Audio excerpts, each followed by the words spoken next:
Assalamualaikum warahmatullahi wabarakatuh. Gimana kabar semua? Alhamdulillah. Walaupun tidak baik, alhamdulillah juga. Selalu kita alhamdulillah. Memang tidak ada manusia yang mampu menghitungkan nikmat Allah Subhanahu wa taala.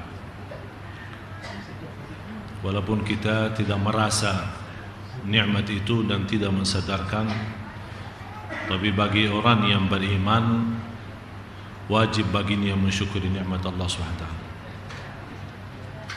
Cukup bagi seorang mukmin mulai dia bangun tidur mengucapkan alhamdulillah. Kalau kita masih ingat belajaran kita pas bangun tidur, ucapan yang pertama apa?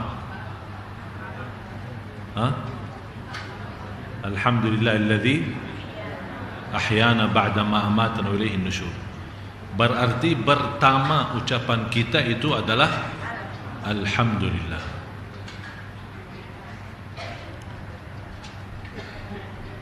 Dan kelebihan alhamdulillah dibandingkan dengan zikir-zikir yang lain, kalau dikatakan alhamdulillah ditimbang di timbangan Allah Subhanahu wa taala itu lebih berat dari bumi dan langit. Coba bayangkan kata alhamdulillah, kalau Allah menerima ucapan ini dan ditaruh di timbangan supaya melihat keberatan atau senilai apa beratnya alhamdulillah di atas timbangan itu, ternyata dia lebih berat daripada bumi dan langit. Jadi alhamdulillah itu bukan main-main Bapak Ibu. Oleh karena itu orang yang selalu menghadapi dunia ini dengan ucapan alhamdulillah apapun adanya, dan di mana anda berada selalu mengucapkan alhamdulillah dari dalam-dalam hati. Karena cukup bagi kita memiliki Allah yang maha adil. Alhamdulillah ala kulli hal. Alhamdulillah atas segala sesuatu. Dan alhamdulillah atas segala keadaan. Dan tidak ada ucapan alhamdu kepada Allah walaupun dalam keadaan buruk, kita masih mau mengucapkan alhamdulillah. Misal kalau ada seorang memberikan kebaikan kepada kita sangat mudah untuk mengucapkan terima kasih. Tapi apakah kita sudah punya kemampuan saat orang menghadapi kita dalam sebuah kejahatan, kita masih mampu membalas dengan terima kasih? Inilah keberatannya. Tapi bagi kita sama Allah Subhanahu wa taala tidak. Dalam keadaan baik buruk tetap kita dengan senang hati mengucapkan alhamdulillah, karena kita yakin tidak ada ucapan hamd dan syukur kepada Allah Subhanahu wa taala walaupun dalam keadaan keburukan dan musibah dan ujian yang kita hadapi. Dan Bapak Ibu, ambil satu hikmah. Ini ucapan ini saya pertama kali sampaikan. Hikmah daripada cobaan dan ujian untuk kita semua. Banyak orang yang suka bosan dari cobaan, atau istilah lain sudah capek. Tapi ingat satu, hikmah daripada cobaan itu Allah mengeluarkan doa dari kita. Saat Allah menguji kita, Allah mengharapkan bisikan doa dari kita. Karena selama kita senang sebagai manusia, walaupun berdoa tapi doanya biasa-biasa saja. Tapi Allah menunggu saatnya kalau kita berbisik doa, mengucapkan ya Allah, itu betul-betul boleh seluruh badan kita, tumbuh badan kita itu bergetar dan bergerak. Hanya kata ucapan ya Allah. Dan itu tidak akan bisa muncul kata ya Allah kalau belum tumbuh badan kita merasa kesempitan sampai sudah hampir mau putus asa. Di situ kita mengucapkan kata ya Allah, merasa Allah melapangkan segala urusan kita. Jadi hikmah daripada cubaan dan ujian, Allah mengeluarkan ucapan doa dan panggilan kita kepada Allah. Apalagi khusus malam hari. Indahnya Bapak Ibu, kalau kita di malam hari, semua manusia saat itu kita rasakan, itu yang saya harap Bapak Ibu, mulai malam ini kita rasakan bersama. Semua manusia malam hari sedang tidur, Allah memberikan kepada kita karunia sendiri bangun. Dari 6-7 miliar manusia yang ada di muka bumi, Anda sendiri bangun. Allah memberikan karunia, menanugerahkan untuk bangun malam hari dan mengucapkan ya Allah. Dan panggilan itu tidak didengar oleh siapapun, hanya Allah Subhanahu wa taala. Dan di saat itu ternyata kita juga merasakan dan menghayati Allah tidak melihat 7 miliar manusia, tapi Allah melihat Anda sendiri sedang bermunajat di malam hari. Rugi bagi seorang mukmin yang mengenal Allah tapi dia tidak bisa bermunajat di malam hari. Miskin. Menurut saya miskin. Yang punya Allah, iman kepada Allah, tapi dia tidak bisa bermunajat kepada Allah di malam hari. Ada seorang datang kepada Imam Al-Hasan Al-Basri rahimahullah. Dia menyampaikan, saya harap bisa istiqamah salat malam, tapi kenapa selalu saya merasa keberatan? Ketiduran, susah bangun. Apa jawabannya Imam Al-Hasan? Satu yang membuat Anda tidak bisa bangun salat malam, terikat dengan dosa-dosamu yang pagi hari. Dan kita kalau tidak sadar dosa yang pagi dan siang hari yang kita lakukan sengaja maupun tidak sengaja, apalagi dosa batin, ini persoalan besar. Dosa batin apa itu dosa batin? Bangga diri, sombong. Di hadapan mata manusia kita berusaha mengucapkan kata-kata manis supaya dikenal sama manusia manis kita, tapi kita sembunyikan yang lain. Kita di hadapan manusia pura-pura sayang dan cinta, tapi begitu dia berpaling pulang malah ucapan kita berbeda. Itu namanya dosa batin. Dan kalau kita tidak menjaga diri dari dosa batin, na'udzubillah, bisa jadi meninggal dalam keadaan su'ul khatimah. Hati-hati Bapak Ibu. Hidup di dunia ini dengan apa adanya, tidak berlebih-lebihan dan tidak berbohong. Apa yang ada di dalam hati, udah itu aja. Orang terima tidak terima itu bukan urusan kita. Urusan kita hanya satu, Allah ridha. Ucapan saya Allah ridha, Allah senang, udah, jangan peduli manusia. Tapi kita terlalu banyak memfikirkan manusia. Jangan begini, nanti apa kata mereka. Jangan begitu, jangan apa kata manusia. Awas ini, awas itu, ini, itu. Seolah-olah kita hidup karena manusia, bukan karena Allah Subhanahu wa taala. Akhirnya malah tambah kita mensusahkan diri dan juga melupakan keutamaan hidup kita adalah ridha Allah Subhanahu wa taala. Bapak Ibu, ini saatnya kita sama-sama sadar dan yakini kita sudah di ujung-ujung dunia ini. Artinya jangan harap masih panjang lagi. Artinya Bapak Ibu jangan harap menghitungkan tahun-tahun masa depan dan bermacam-macam rencana dan fikiran. Banyak tanda-tanda sudah muncul. Banyak tanda-tanda membuktikan sudah dekatnya keluar Al-Imamul Mahdi. Banyak tanda-tanda sudah membuktikan sangat dekat keluarnya Al-Masihud Dajjal.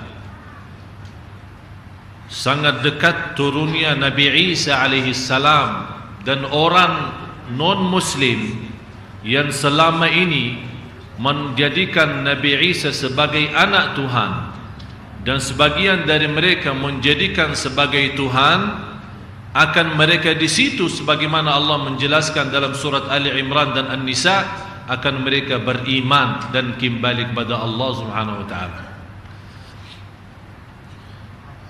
Tidak jauh lagi dan tidak lama lagi akan kembali hukum khalifah. Mau tidak mau, suka tidak suka,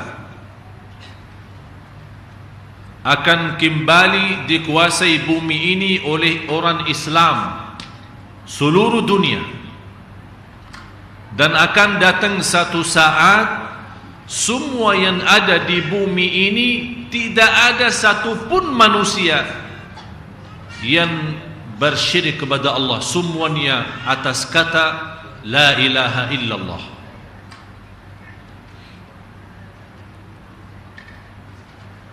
Dan saya khusus untuk bahasan yang terkait ini karena saya melihat dari berita-berita maupun keadaan-keadaan yang terjadi di Indonesia, di luar Indonesia, di Timur Tengah, termasuk di Tanah Suci.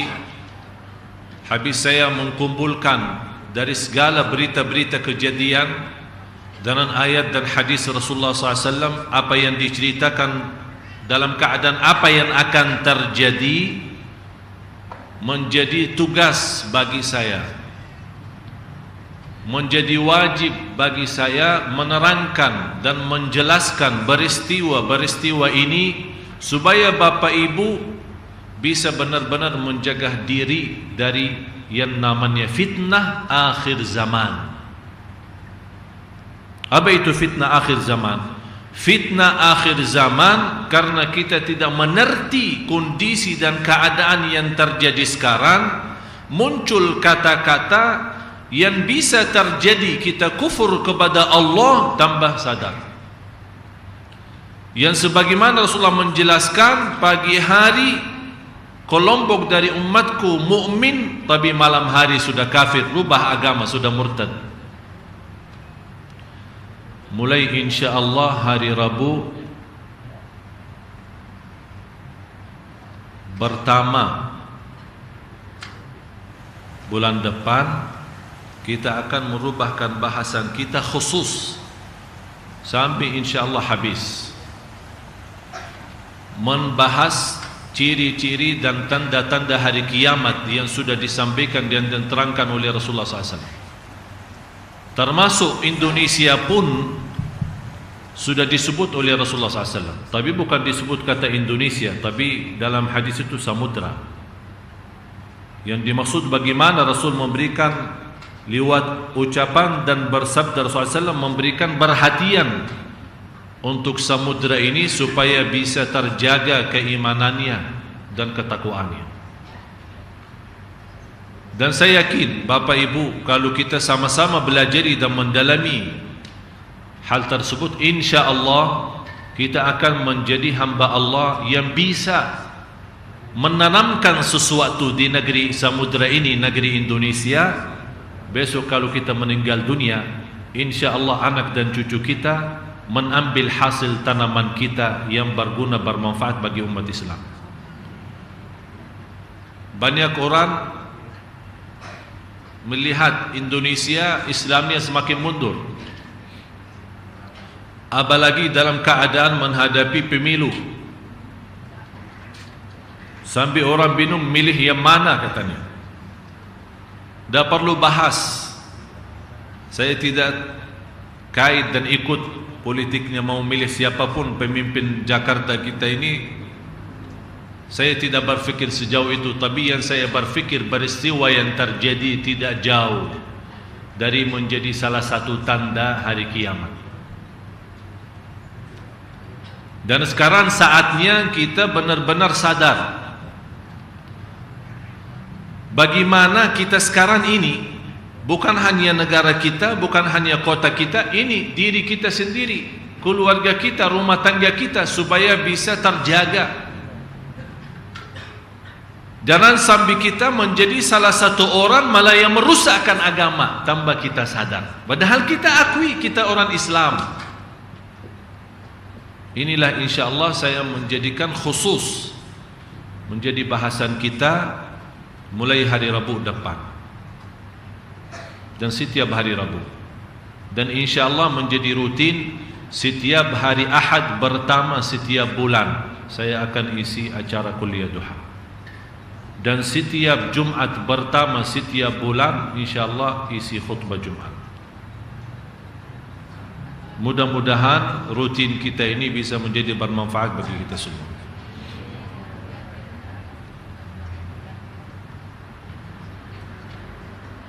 Dan insyaAllah kalau kita masih punya umur, jadwal ini menetap sampai akhir 2013.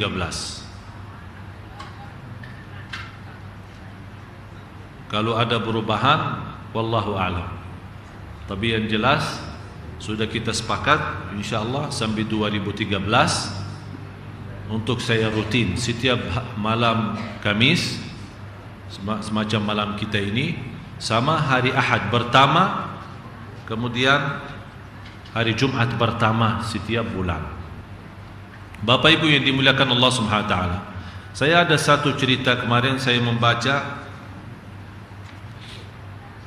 sebuah hadis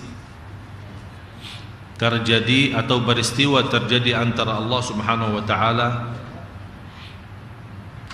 dan Rasulnya sallallahu alaihi wasallam. Sungguh begitu saya membaca cerita itu,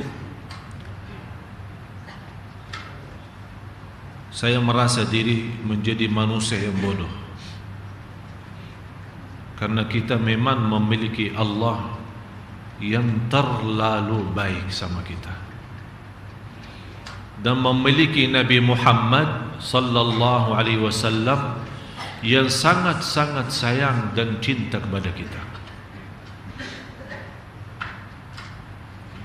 Ini yang buat saya membawakan ayat ini yang 53. Ba'da a'udzu billahi minasyaitonir rajim.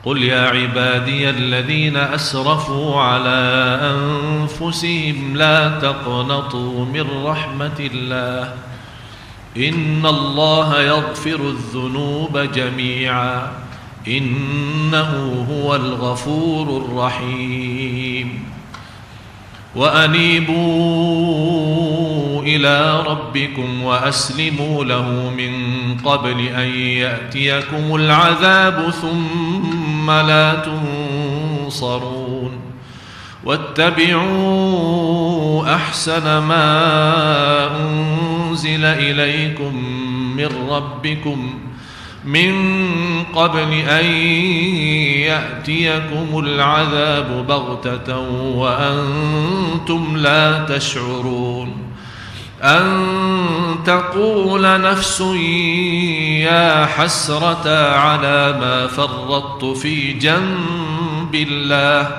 وإن كنت لمن الساخرين أو تقول لو أن الله هداني لكنت من المتقين أو تقول حين ترى العذاب لو أن لي كرة فأكون من المحسنين بلى قد جاءتك آياتي فكذبت بها واستكبرت وكنت من الكافرين ويوم القيامة ترى الذين كذبوا على الله وجوههم مسودة أليس في جهنم مثوى للمتكبرين وينجي الله الذين اتقوا بمفازتهم لا يمسهم السوء ولا هم يحزنون.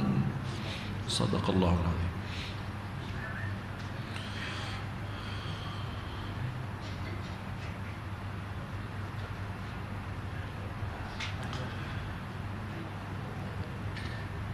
Tolong terjemahan.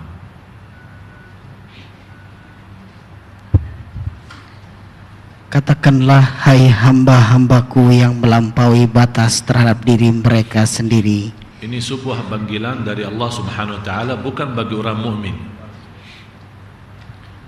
Bukan bagi orang yang saleh, salihah, bukan orang yang bertakwa. Malah justru di sini Allah memanggil orang-orang yang sudah melalui batas dosa dan maksiat, yang berlebih-lebihan dosa maksiat, dosa besar, dosa kecil, dosa terang-terangan, dosa sembunyi, dosa pagi, dosa malam, dosa di mana-mana selalu dia berdosa dan maksiat. Sudah mubazzir sampai dibawakan kata asrafu, asrafu mubazzir. Yang selalu kita mengharap berkata kata mubazzir itu yang berlebih-lebihan melalui batas terhadap sesuatu, itu mubazzir dosa sambil lewati batas yang Allah bataskan. Kalau mau berdosa ada batasnya. Ini tidak, sudah lewat batas itu, sudah lewat garis merah. Ini menjadi salah satu ayat yang menanamkan harapan bagi kita semua yang masih merasa banyak kekurangan untuk agama Allah, banyak kekurangan terhadap Al-Quran, banyak kekurangan terhadap salat malam kita, banyak kekurangan terhadap Nabi kita Nabi Muhammad sallallahu alaihi wasallam. Apalagi di saat ini, saat dihina oleh musuh-musuh Nabi kita dan musuh-musuh Islam, dan kita hanya berdiam, melihat, menonton atau tidak bisa berbuat apa-apa. Apa yang wajib kita lakukan? Ini menjadi salah kita dan dosa kita. Sampai ada orang berani, dan biar Bapak Ibu tahu, di belakang cerita peristiwa terjadi Nabi SAW itu di belakangnya orang Yahudi. Memang orang Yahudi pintar untuk menggosok dan membuat fitnah di tanah masyarakat umat Islam, supaya umat Islam tetap kacau, tidak sadar apa yang dirahasiakan dan disembunyikan oleh orang Yahudi. Karena orang Yahudi takut satu, padahal dia yakin Islam akan menguasai dunia. Innal arda lillah yurithuha man yasha. Ard ini, tanah ini, bumi ini milik Allah, dan akan Allah wariskan kepada siapapun yang dihendaki oleh Allah. Itulah orang saleh. Ini bumi Allah Bapak Ibu, dan Allah tidak mungkin mewariskan bumi ini kepada orang yang berdusta dan berkufur. Tapi ada satu saat yang akan Allah sendiri mewariskan bumi ini kepada ahli Allah, kepada ahli agama yang benar-benar beriman, yang benar-benar mencinta Allah dan Rasulnya sallallahu alaihi wasallam. Dan saya merasa tidak jauh lagi, sebagaimana Rasulullah SAW sendiri menjelaskan, akan bertama di dalam proses hidup dunia ini adalah akan mendiri hukuman nubuwah atau pimpinan nubuwah. Itulah Nabi kita Nabi Muhammad SAW. Dan sesudah para Nabi kita Nabi Muhammad SAW akan menghukum atau memimpin bumi ini oleh para khalifah yang menjalankan perintah sesuai manhajun nubuwah, sesuai aturan Nabi kita Nabi SAW. Yang dimaksud adalah 4 khalifah. Thumma yakunu hukman adda, artinya sesudah para khalifah akan datang penguasa yang dinamakan Rasulullah SAW penguasa adda, artinya gigit. Apa artinya digigit? Begitu dia sudah menjadi pemimpin, tidak mau lepas pimpinannya, seolah-olah ini negeri saya, ini pimpinan saya, ini kursi saya. Malah ada orang yang berani mendekati akan digigit. Dan diwariskan kepada keturunannya seolah-olah ini kekuasaan ini hanya hak bagi mereka. Itu sudah dijelaskan Rasulullah SAW. Thumma yakunu hukman jabriyah. Akan nanti sesudah itu akan datang satu masa adalah penguasa yang benar-benar dengan maksa, dengan keras. Itu yanlah terjadi, menjatuhkan beberapa presiden di Timur Tengah. Dan sudah dulu terjadi di Indonesia tahun 90-an. Dan habis itu kata Rasulullah, thumma yakunu khilafatan ala minhajin nubuwah. Sesudah itu akan terletak di bumi khalifah sesuai ajaranku, kata Rasulullah. Dan orang Yahudi tahu, malah ada sebuah berita laporan dari CIA untuk Amerika di sana menerangkan dan menjelaskan, dikirakan munculnya zaman khalifah dan pimpinan khalifah dan menguasai umat Islam, mulai menguasai bumi, dikirakan antara 2020 sampai 2025. Itu laporan dari CIA ya. Coba bayangkan. Berarti orang Yahudi tahu, Bapak Ibu. Tapi kita saja yang namanya orang Muslim, ini agama kita yang akan insya Allah menguasai dunia, yang akan tersibar adil kimbali, akan tersibar kemakmuran, akan tersibar keamanan, akan kehilangan kegelapan dan muncul cahaya iman, cahaya takwa, cahaya amanat, sampai bumi pun senang mengeluarkan segala keberkahan dan rizki yang tersembunyi dalam bumi, saking bangga terhadap Islam dan umat Islam. Tapi sayang sekali kita umat Islam tidak tahu. Malah orang Yahudi lebih tahu soalan ini.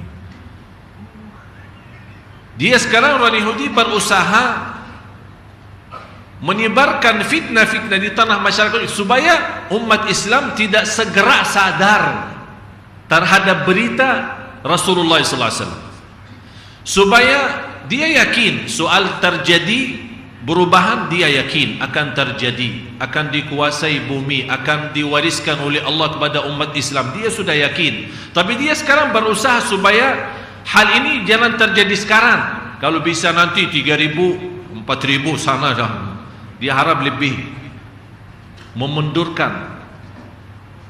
Tapi saya rasa insya Allah dengan terbuka hati Bapak Ibu, dengan membuka halaman baru taubatan nasuha, dan kita melihat Masya Allah sekarang majlis ta'lim semakin ramai, apalagi ibu-ibu semakin makmur, walaupun masih ada hal-hal, mohon maaf bubu ya, masih adalah, tapi insya Allah demi pelan-pelan, perlahan-lahan, sedikit demi sedikit, insya Allah akan semua menjadi lebih baik. Bukan hanya makmur majlis, tapi makmur dalam kehidupan kita sehari-hari. Rumah tangga jadi kita makmur, usaha kita makmur, jadi semua muncul berkah dan terlihat berkah umat Islam yang menjadi bermanfaat bagi seluruh manusia. Ini yang membuat umat yang beda agama tertarik kepada Islam, dan semuanya akan masuk ke Islam. Oleh karena itu, peristiwa ini dalam hal-hal selama ini kita lakukan sampai melalui batas, kita tidak peduli agama, mubazzir dosa maksiat, kita merasa tidak bisa berbuat sesuatu. Bapak Ibu yang merasa tidak bisa berbuat sesuatu untuk agama Islam, itu dosa. Jangan merasa diri saya tidak bisa apa-apa. Malah justru ini saatnya yang punya wakaf atau niat wakaf, segerakan wakafnya. Yang punya niat beramal, segerakan beramal. Yang punya niat untuk mensedekahkan untuk sesuatu, segerakan, karena inilah saatnya kita sama-sama bersatu untuk menolong agama Allah. Dan yakin Bapak Ibu, walaupun kita tidak memberikan kepada agama kita apapun, Allah sendiri akan meletakkan agama ini dan akan menyebarkan cahayanya. Tapi nikmatnya kalau kita termasuk nama kita bersama orang yang bisa menyebarkan agama Allah. In tansurullaha yansurkum wa yuthabbit aqdamakum. Kalau engkau memberikan pertolongan kepada Allah dan agamanya, akan Allah senantiasa memberikan pertolongannya. Oleh karena itu, bagi orang yang selama ini tidak mensadari berlakunya melalui batas dosa dan maksiat, inilah panggilan Allah yang sangat berharga bagi kita. Qul ya ibadiyalladzina asrafu. Walaupun kita termasuk orang yang melalui batas dosa dan maksiat, tapi masih Allah kasih sayang kepada kita. Apa di sini, di ayat ini, apa tanda kasih sayang? Tanda kasih sayangnya apa? Coba baca terjemahan. Hai hamba-hambaku yang melampaui batas terhadap diri mereka Yang sendiri. telah melalui batas. Batas apa? Atas dirinya berlaku kezaliman, dosa maksiat. Bapak Ibu jangan berfikir dosa maksiat harus zina, harus enggak. Bisa jadi dosa maksiat itu yang kita rutin salat malam, berhenti salat malam itu dosa. Kita tidak memberikan apa-apa kepada agama kita, padahal kita mampu dan bisa, itu dosa. Menunda taubat, tidak segera taubatan nasuha, menunda taubatnya nanti-nanti saja, itu sendiri dosa. Menunda taubat, padahal taubat bukan dosa, Pak. Taubat itu sendiri bukan dosa, tapi kita menunda dosa. Nanti saya insyaAllah taubat kalau sudah nikah, punya anak, punya ini, insyaAllah saya akan jadi lebih baik. Jadi menunda sesuatu kebaikan itu sendiri dosa dan maksiat. Dan coba kalau kita hitungkan, kalau boleh kita hitungkan dosa maksiat kita sehari-hari, dan kita boleh menulis sendiri, kita malu. Kalau kita hanya berbicara yang umurnya 60 tahun, 60 tahun saja, kira-kira berapa hari satu tahun? 360 kali 10 3.600 kali 60 berapa jadi? Sekian ribu. Kalau kita dikirakan 600 atau 700 atau 1 juta pun selama 60 tahun, kalau setiap hari satu dosa, coba bayangkan Pak, selama 60 tahun, kalau setiap hari satu dosa, jumlahnya berapa jadi? Selama 60 tahun, atau 50 tahun, atau 30 tahun. Kalau kita hitungkan setiap hari hanya satu dosa, kira-kira berapa totalnya? Berarti kita membawa dosa menghadapi Allah dalam banyak dosa. Apalagi kalau setiap hari ribuan dosa. Apalagi kalau setiap hari ratusan dosa. Kalau satu dosa pun sudah terhitung banyak. Kalau setiap hari satu dosa dikali 60 tahun, sudah berapa kali dan berapa banyak dosa kita. Apalagi kalau setiap hari puluhan dosa, ratusan dosa, malah ribuan dosa yang kita tidak sadari, berapa kita menghadapi Allah dengan dosa yang sepenuh bumi.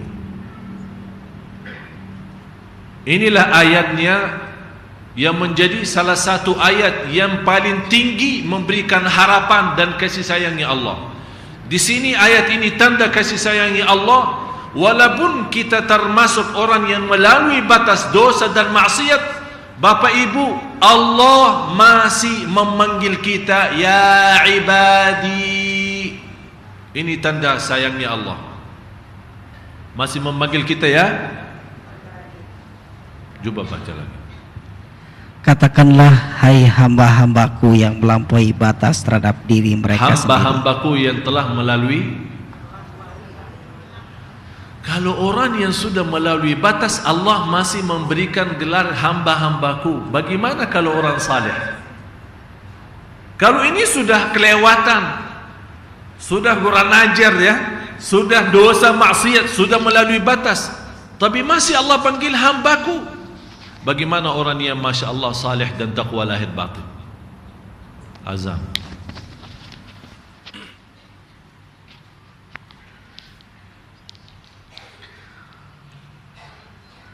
Allahu Akbar, Allahu Akbar, Allahu Akbar, Allahu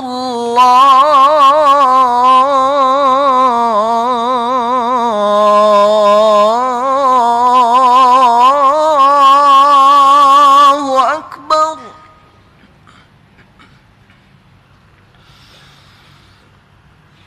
أشهد أن لا إله إلا الله.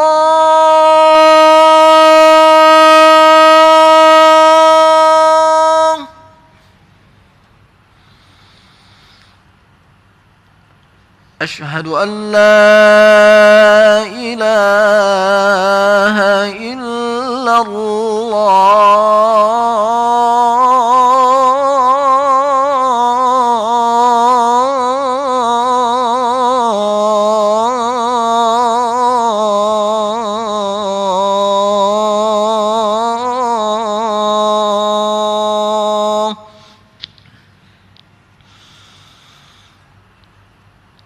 أشهد أن محمد رسول الله.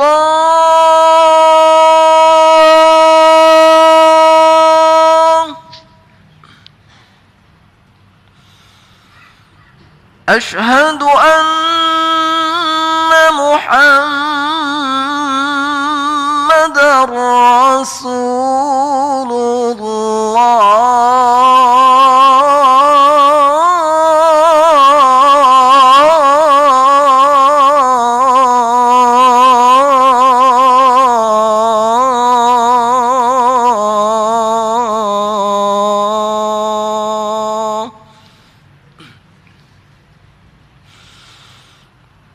حي على الصلاة،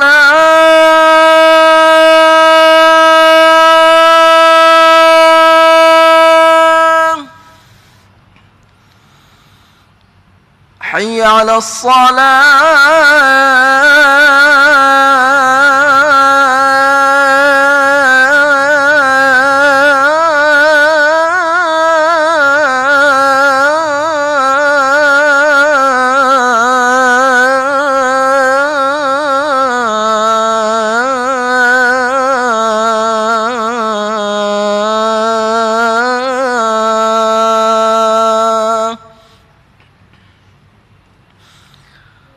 حي على الفلاح،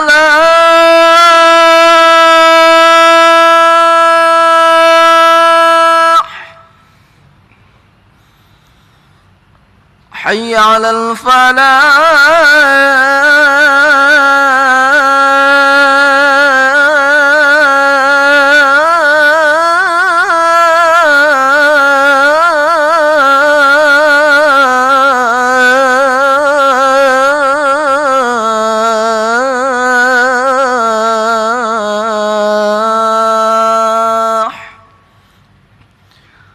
الله أكبر، الله أكبر، لا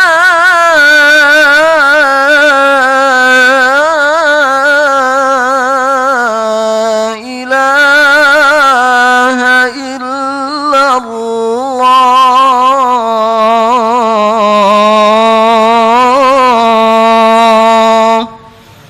لا إله إلا الله محمد رسول الله. اللهم رب هذه الدعوة التامة والصلاة القائمة آت سيدنا محمدا الوسيلة والفضيلة والشرف والدرجة العالية الرفيعة وابعثه مقاما محمودا الذي وعدته إنك لا تخلف الميعاد.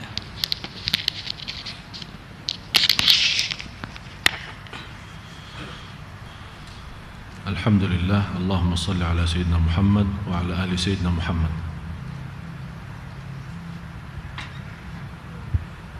Ini menjadi tugas Bapak Ibu menghayati ayat ini dari ayat 53 sampai dengan ayat 60.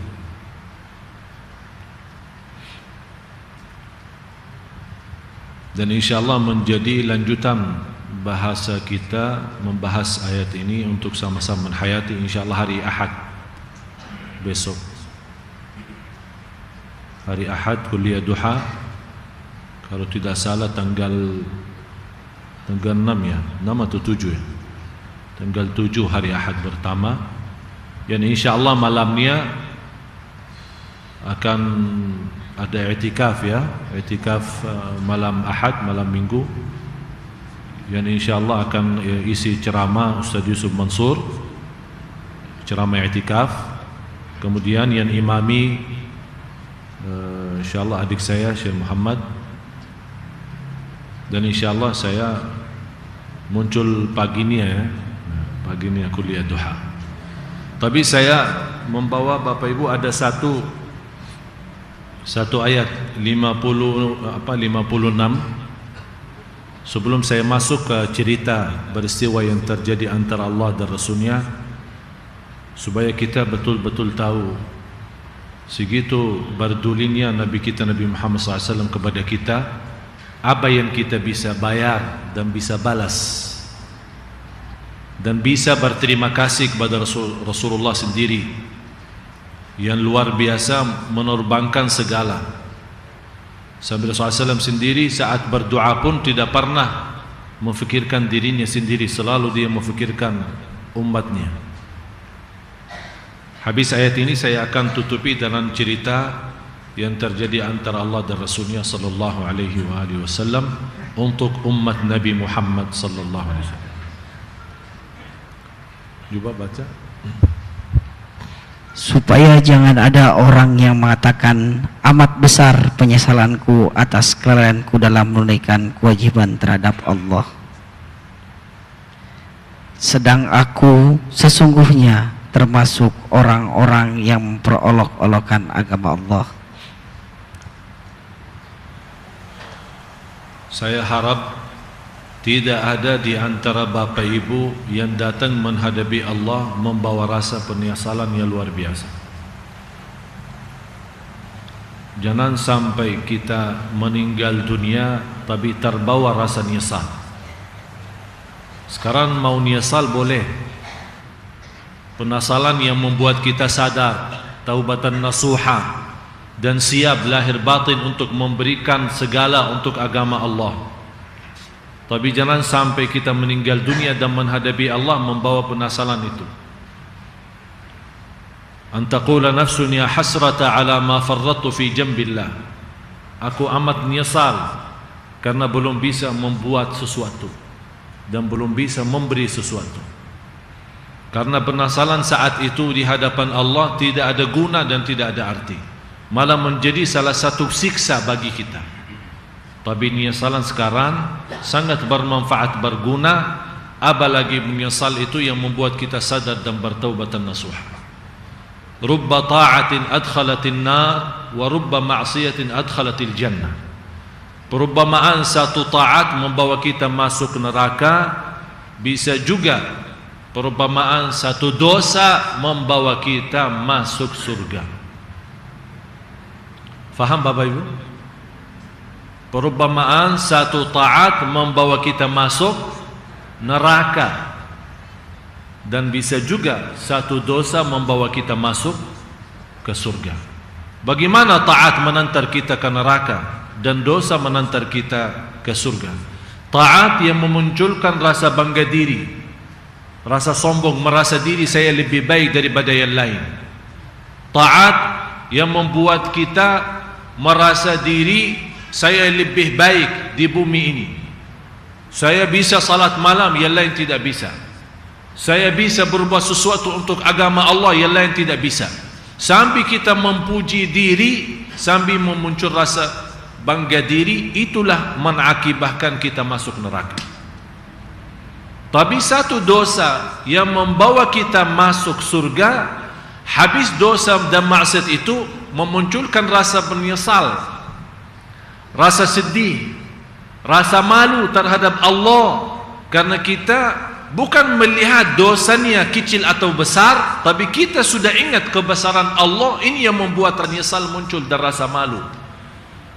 Gara-gara rasa malu, gara-gara dosa dan maksiat itu membuat kita sadar dan kembali kepada Allah, dan disitulah berubah kehidupan kita menjadi ahli surga. Al-Fudail bin Iyad, salah satu ulama tasawuf, salah satu ulama sufi, salah satu ulama ahlus sunnah wal jamaah, salah satu ulama yang terkenal dari sisi akhlaknya, akidahnya, tidak beda jauh dengan sejarahnya Imam Al-Hasan Al-Basri. Fudail ibn Iyad menjadi seorang yang awal hayatnya dan hidupnya tukang maling. Kita mohon maaf Bapak Ibu, terutama jemaah Sunda Kelapa, berapa kali setiap tahun kita datangkan imam-imam khusus dari Tanah Suci. Imam-imam baca Al-Quran sambil nangis, dan kita terharu. Lepas bulan Ramadan biasa-biasa saja. Kapan saatnya satu ayat merubah hidup kita menjadi benar-benar suci lahir batin? Satu ayat, bukan 30 juz. Kita tidak perlu imam lagi dari Madinah. Satu ayat saja bisa rubah hidup kita. Inilah ayatnya, coba baca.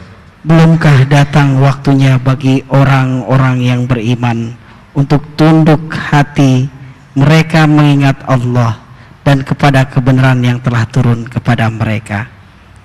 Dan janganlah mereka seperti orang-orang yang sebelumnya telah diturunkan Alkitab kepadanya. Kemudian berlalulah masa yang panjang atas mereka, lalu hati mereka menjadi keras. Dan kebanyakan di antara mereka adalah orang-orang yang fasik. Apakah Bapak Ibu kita sudah termasuk orang fasik yang kasar hatinya, yang susah berubah lewat Al-Quran, yang bisa terharu dan susah? Ini satu ayat, begitu Fudail bin Iyad naik tembok rumah, mau loncat, begitu dia berdiri di atas temboknya mau turun masuk ke rumah seorang untuk mencuri dan maling, ternyata tuan rumah itu sedang salat malam.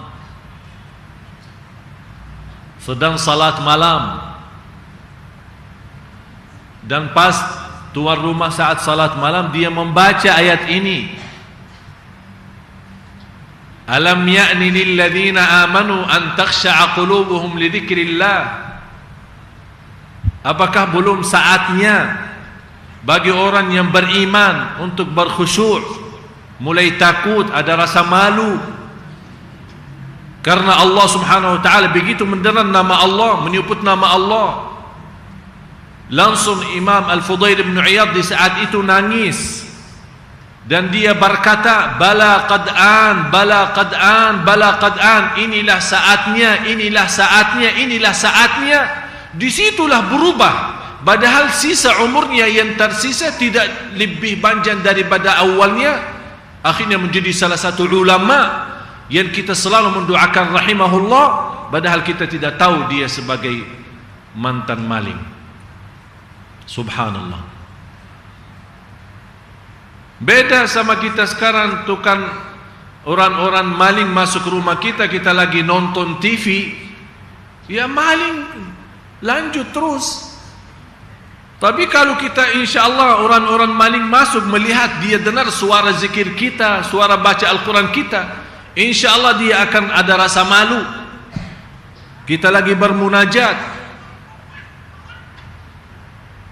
atau juga termasuk orang maling sudah tidak faham Quran juga, susah lagi. Nanti dia masuk rumah, dia lihat tuan rumah lagi salat malam sambil nangis-nangis. Pak, terjemahannya apa sih kok nangis-nangis?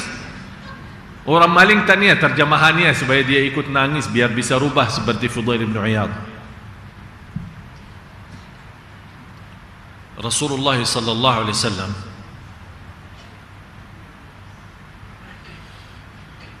ada seorang Yahudi. Coba bayangkan Bapak Ibu, apa susahnya Rasulullah sampai terpaksa pinjam uang sama orang Yahudi. Rasulullah pinjam uang sama orang Yahudi. Rasulullah lagi berjalan dengan sahabatnya. Tiba-tiba ada orang Yahudi menahan Rasulullah SAW dan menarik pakaian. Mana uang saya? Dengan cara yang tidak sopan sama sekali.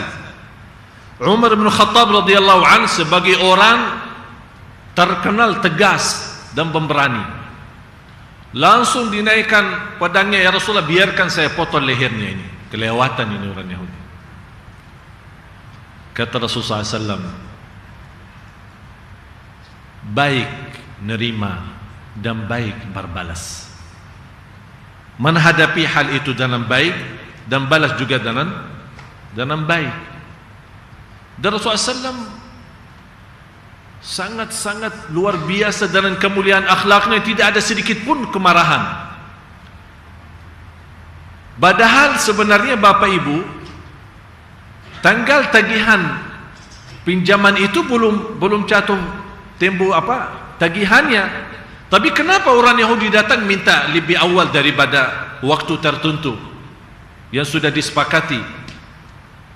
Kata orang Yahudi, memang saya tahu ini bukan hari tagihan, jatuh tagihannya, tapi saya datang sengaja untuk menguji bagaimana akhlaknya Rasulullah saat dinyakiti atau disakiti dengan cara seperti ini. Apakah dia akan balas dendam atau marah atau tidak? Karena kata orang Yahudi, saya sudah membaca di dalam kitab sifat-sifat Rasul yang sudah saya melihat semuanya sudah ada. Cuma satu yang saya belum bisa melihat dengan mata sendiri, adalah dia orang pemaaf saat dimarahin. Tidak pernah marah. Jadi harus saya berbuat sesuatu supaya ini lihat apakah Rasulullah betul marah atau tidak. Habis itu melihat sikap Rasulullah tidak marah. Padahal sebenarnya yang di sini salah orang Yahudi, jelas salah karena dia meminta kembalikan pinjaman itu padahal belum jatuh temponya, belum jatuh tagihannya. Tapi begitu melihat sikap Rasulullah SAW, kata orang Yahudi, inilah salah satu bukti Rasulullah tidak suka marah, malah orangnya pemaaf. Dan langsung orang Yahudi mengucapkan kalimat syahadat, asyhadu an la ilaha illallah wa asyhadu anna Muhammadar Rasulullah, karena dia menunggu satu bukti lagi supaya dia bisa masuk Islam. Rasulullah sallallahu alaihi wasallam waktu Isra Mi'raj, waktu bertemu dengan Allah Subhanahu wa taala, dan Rasulullah SAW dilihat oleh Allah dalam keadaan sedih. Allah maha tahu kenapa Rasulullah SAW sedih. Allah bertanya, mohon maaf Bapak Ibu sedikit perhatiannya cerita antara Allah dan Rasulnya. Allah sudah maha tahu kenapa sedihnya Rasulullah SAW. Tapi Allah bertanya, ya Rasulullah, ya Habibi, ya Muhammad, kenapa kau sedih? Nabi Muhammad SAW menjawab, bukan aku ya Allah, bukan istri-istri aku, bukan orang tua aku, bukan anak-anakku, keluargaku, tapi ya Allah, umatku, umatku, umatku. Dalam kondisi seperti ini, menghadapi Allah langsung dan berbicara sama Allah langsung, dia tidak berfikir dirinya sendiri, malah dia memfikirkan ribuan bahkan miliaran umatnya. Ya Allah, umatku.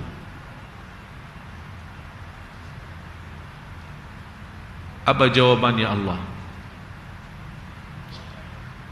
Ya Habibi, ya Muhammad, Ana ar-Rahim wa anta asy-Syafi'. Aku Maha Rahim, dan kau memberikan syafaat, dan tidak ada orang yang celaka di antara yang Maha Rahim dan memberikan syafaat. Jadi kita sekarang mendapatkan keistimewaan karena kita antara Allah dan Rasulnya. Kira-kira Allah yang Maha Rahim dan Nabi Muhammad yang memberikan syafaat dan pertolongannya supaya kita selamat dari siksa neraka, kira-kira siapa yang merugi di situ? Tidak ada yang merugi. Semua nabi, para nabi, mulai dari Nabi Adam sampai akhir nabi-nabi sebelum Nabi Muhammad SAW, semua umat manusia datangi kepada mereka.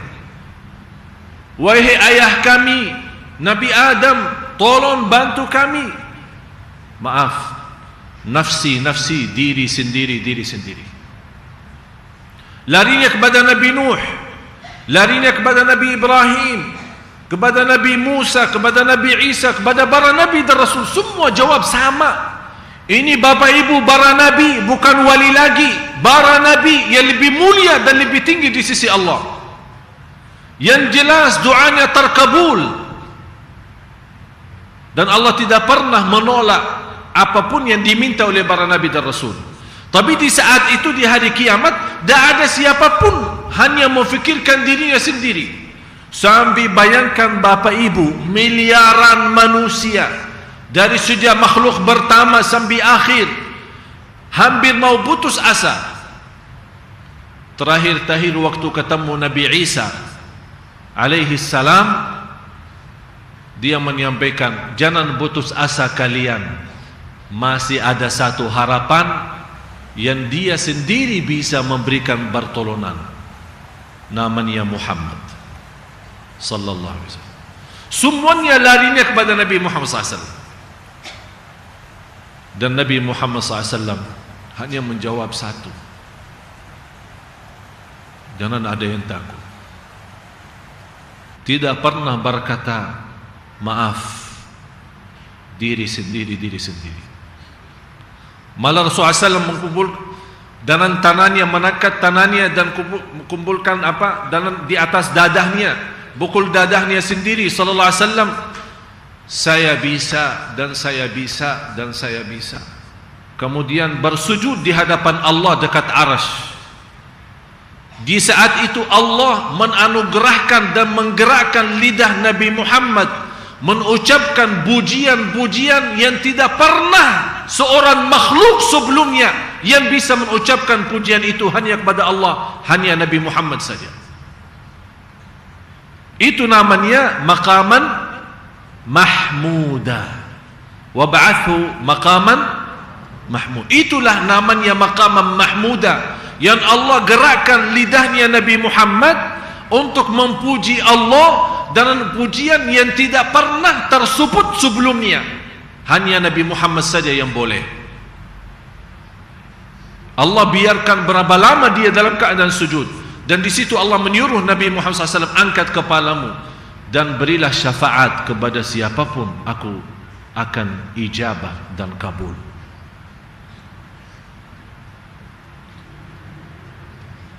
Apakah Bapak Ibu, kita sebagai umat Islam mempunyai Nabi Muhammad seperti ini, yang berjuang sampai meninggal dunia, dan juga berjuang di hadapan Allah hari kiamat untuk kita supaya selamat dari siksa neraka Jahannam, supaya diringankan oleh Allah hisab, supaya dimaafkan atas dosa dan maksiat. Apakah di habis itu semuanya kita tidak mampu membalas dan terima kasih? Apakah sesudah itu kita tidak bisa memberikan kebaikan, menjalankan perintahnya dan sunnahnya? Siapa yang mengakui cinta Rasulullah tapi belum mampu memberikan penerbangan? Wanita yang belum berjilbab, jubatannya, kalau memang kamu cinta berduli Rasulullah, coba lihat bagaimana cara berdulinya Rasulullah kepada kita. Apa yang kita balas?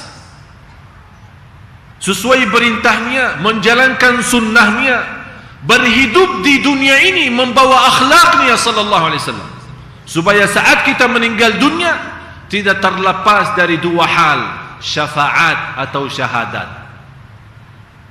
Apa itu syafaat dan syahadat? Malah termasuk orang yang sering senantiasa bersalawat kepada Rasulullah SAW juga tidak terlepas dari dua hal, syahadat maupun syafaat. Kuntu lahu syahidan atau syafi'an, akan Rasulullah menjadi saksi atau menjadi syafaat. Bedanya apa? Saksi dan syafaat. Kalau Rasulullah menjadi saksi atau menjadi syafaat bagi kita, ulama menjelaskan Rasulullah menjadi saksi bagi ahli tauhid, ahli taqwa, orang yang suci, orang yang salih, yang tidak punya salah, tidak punya dosa maksiat, dianugerahkan oleh Allah hatinya dan dia istiqamah lahir batin, akan mendapatkan kesaksian Rasulullah, akan membela mereka di hadapan Allah. Ya Allah, aku saksi mereka ini orang baik. Cuba bayangkan kalau Rasulullah, kita termasuk orang yang disebut oleh Rasulullah, ya Allah, ini orang baik.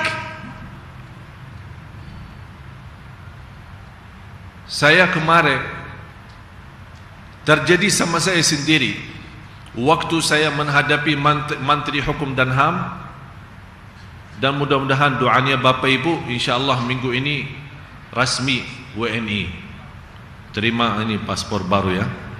InsyaAllah saya undang semua tapi bayar masing-masing. Waktu saya hadapi menterinya, sungguh membuat saya nangis satu ucapan. Kata beliau, dia orang Makassar juga, Masya Allah, Mbak Syamsuddin. Dia berkata sama saya, ini ada perintah dari Bapak Presiden untuk segera memberikan kemudahan kepada Syekh Ali Jabir supaya mendapatkan warga negara karena dia orang baik. Ini kata Bapak Presiden kepada Bapak Menteri. Sungguh di saat itu saya nangis. Saya bilang segitu manusia yang belum tahu apa isi hati kita, dengan mudahnya berkata ini orang baik, dan kita merasa bangga dan senang luar biasa. Apalagi Bapak Ibu kalau Rasulullah yang berkata kita orang baik. Apalagi bukan di hadapan siapa-siapa, di hadapan Allah sendiri. Rasulullah yang berkata ini orang baik. Masya Allah, mudah-mudahan kita termasuk yang orang di hadapan Allah disaksikan oleh Rasulullah, ya Allah, ini sungguh orang baik. Mudah-mudahan Bapak Ibu kita tersebut, kita sebagai orang baik di hadapan Allah, yang sebut kita Rasulullah sendiri.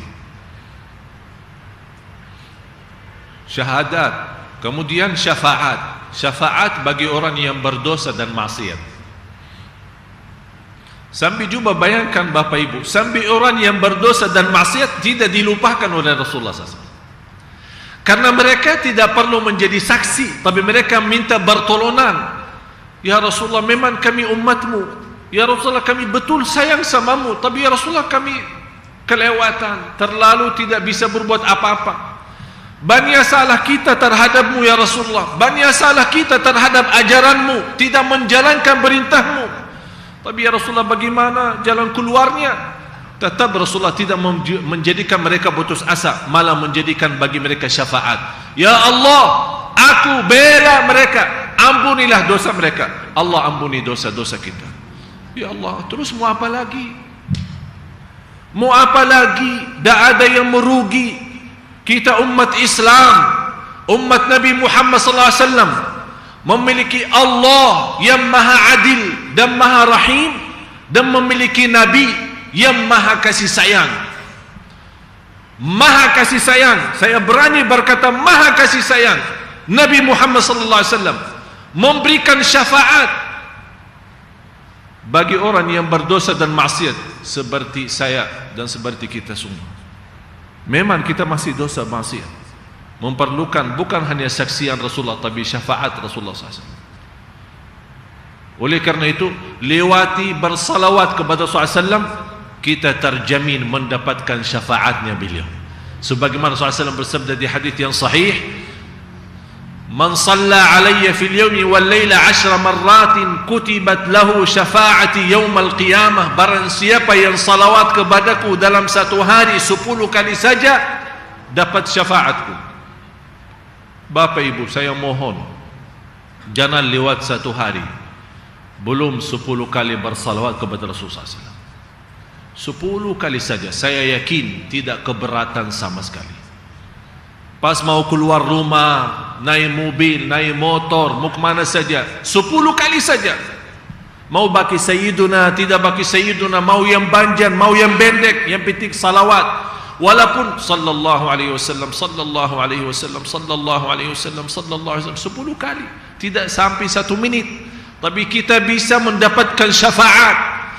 Apalagi kalau setiap hari kita rutinkan, supaya menjadi salah satu bukti kita tanda mencinta Rasulullah. Ya Rasulullah, memang saya tidak bisa membela namamu, saya tidak bisa memberikan segala, tapi saya janji saya akan terus menerus istiqamah bersalawat kepadamu untuk sedikit berterima kasih atas perjuanganmu untuk kami supaya selamat dunia akhirat.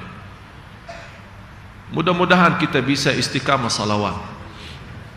Dan subhanallah, lebihnya salawat itu saya sering sudah bahas berkali-kali. Yughfaru dzambuk wa tukfa hammuk wa tuqda hajatuk. Orang yang istiqamah dan sering bersalawat kepada Rasulullah SAW dapat 3 hal. Yang sering istiqamah terus menerus salawat kepada Rasulullah SAW selalu mendapatkan 3 hal. Yang pertama, dijauhkan dari segala kesusahan dan kesulitan. Yang kedua, dikabulkan segala hajat, hajat lahir batin, hajat dunia, hajat akhirat. Yang ketiga, dapat segala ampunan dosa. Dan kata ulama, siapa yang tidak mau kehilangan segala susah di dunia dan segala hajatnya dikabulkan dan datang hari kiamat bersih dari segala dosa dan maksiat? Siapa yang tidak mau? Semuanya mau kan? Ini semuanya lewat salawat kepada Rasulullah sallallahu alaihi wasallam. Marilah kita sama-sama menutupi, sebelum sama-sama menutupi doa, sama-sama bersalawat kepada Nabi Muhammad SAW hanya 10 kali. Ikutin saya baca pertama supaya Bapak Ibu tahu. Nanti kita sama-sama terus. Dengar dulu ya. Allahumma salli ala Muhammad. Ya Rabbi, salli alaihi wa sallim. Sudah jelas? Allahumma salli ala Muhammad. Ya Rabbi, salli alaihi wa sallim. Allahumma salli ala Muhammad. Ya Rabbi, salli alaihi wa sallim. Yang saya harap saat anda bersalawat nanti sendiri, hayati perjuangan beliau. Rasakan seolah-olah Rasulullah di hadapan mata kita, memegang tangan kita, membawa kemari masuk surga Allah. Rasakan saat bersalawat, jangan bersalawat sambil lalai, tapi rasakan Rasulullah ini Rasulullah yang segala-galanya sudah memberikan kepada kita. Apa yang kita balas? Mudah-mudahan penghayatan saat kita bersalawat bisa membuat Rasulullah senyum dan bangga terhadap salawat kita. Karena di hadis Imam Ahmad dalam musnadnya, ada malaikat punya tugas saat kita bersalawat, dihantarkan salawat kita ke kota Madinah. Ya Rasulullah, ini salawat bapa dan ibu jamaah Sunda Kelapa. Ini tugas malaikat menghantarkan salawat kita, yang semestinya kita bapa ibu bangga dan senang. Boleh Rasulullah tahu nama kita hanya lewat ibadah salawat. Kalau nama kita dikenal oleh Bapak Presiden, kita bangga dan senang. Apalagi kalau nama kita tersebut di hadapan Rasulullah SAW, yang insya Allah nanti di hari kiamat beliau menyebut nama kita di hadapan Allah Subhanahu Wa Taala. Allahumma salli ala Muhammad. يا رب صل عليه وسلم اللهم صل على محمد يا رب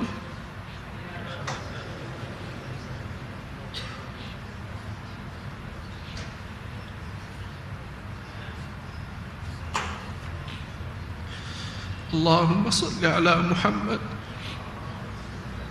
يا رب صل عليه وسلم اللهم صل على محمد يا رب صل عليه وسلم اللهم صل على محمد يا رب صل عليه وسلم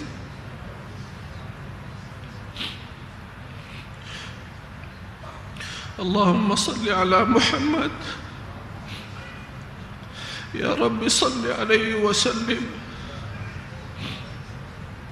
اللهم صل على محمد يا رب صل عليه وسلم اللهم صل على محمد يا رب صل عليه وسلم اللهم صل على محمد يا رب صل عليه وسلم اللهم صل على محمد يا رب صل عليه وسلم اللهم صل على محمد يا رب صل عليه وسلم الفاتحة.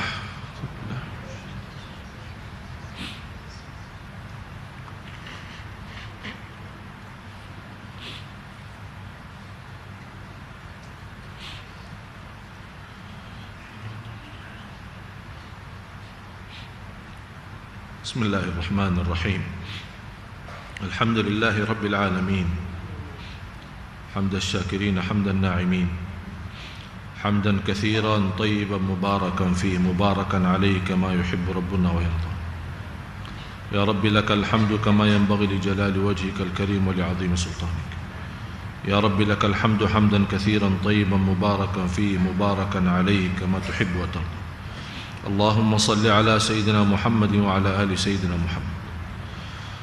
Ya Allah, ya Tuhan kami, bagaimana Engkau berikan kepada kami kemudahan sama-sama berkumpul di majlis ini untuk menginati Rasulullah SAW, membahas kemuliaan dan akhlaknya Rasulullah SAW. Ya Allah, bagaimana kumpulkan di dalam masjid ini, Masjid Agung Sunda Kelapa. Ya Allah, berilah kepada kami kemudahan berjumpa dan berkumpul lagi bersama Rasulullah sallallahu alaihi wasallam dalam surgamu ya Allah. Ya Allah, kami akui banyak kekurangan kami terhadap Rasulullah. Ya Allah, kami akui kebodohan kami terhadap sunnah-sunnah Rasulullah, kebodohan kami terhadap ajaran-ajaran Rasulullah. Kami belum pantas menjadi umatnya, belum pantas mendapatkan syafaatnya.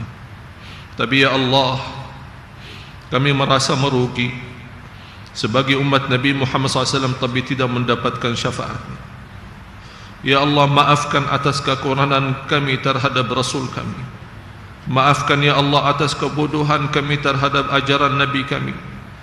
Maafkan ya Allah, karena kami sungguh mencintai Rasul kami Nabi Muhammad sallallahu alaihi wasallam, walaupun berlaku kami tidak sesuai percintaan kami.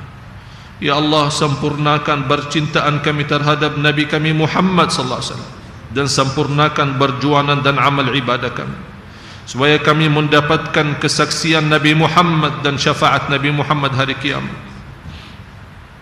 Ya Allah, ampunilah segala dosa kami, sucikan hati kami, bersihkan jiwa kami, kuatkan kami lahir batin, selamatkan langkah-langkah kami. Ya Allah, aku mohon ya Allah untuk Bapak Ibu yang hadir di saat ini dan jamaah Sunda Kelapa di mana berada ya Allah.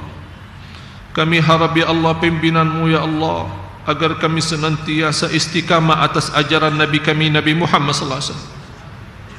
Jangan sampai kami ya Allah di hari kiamat orang-orang yang dilarang berjumpa Rasulullah SAW, Ya Allah, berilah kepada kami kemuliaan berjumpa Rasulullah dan berbuluk dan bersalam sama Rasulullah dan mendapatkan syafaat Nabi Muhammad sallallahu alaihi wasallam. Ya Allah, kuatkanlah kami lahir dan batin agar kami istiqamah atas Islam iman sampai akhir hayat dan meninggal dunia atas husnul khatimah. Ampuni orang tua kami, sayangi orang tua kami. Ya Allah, kami tidak mampu membalas dan tidak akan mampu membalas kebaikan kedua orang tua kami. Kami serahkan kepada Engkau ya Allah, jadikan orang tua kami mulia di sisimu dunia akhirat. Ya Allah, berilah kepada kami petunjuk kepada jalan yang lurus. Ya Allah, hidayahkan saudara kami, keluarga kami, anak dan cucu kami, sahabat kami, keluarga besar kami, tetangga kami, kawan-kawan kami, sahabat kami. Ya Allah, bukalah hati mereka kepada agama yang benar, kepada jalan yang lurus. Ya Allah, sinari kehidupan kami dengan cahaya iman, dengan cahaya Islam. Ya Allah, sinari muka kami dengan cahaya salat malam. Ya Allah, lancarkan lidah kami dalam membaca kitab-Mu ya Allah, dan berilah kepada kami kekuatan lahir batin supaya kami menjadi ahlul Quran dunia akhirat ya Allah, birahmatika ya arhamar rahimin.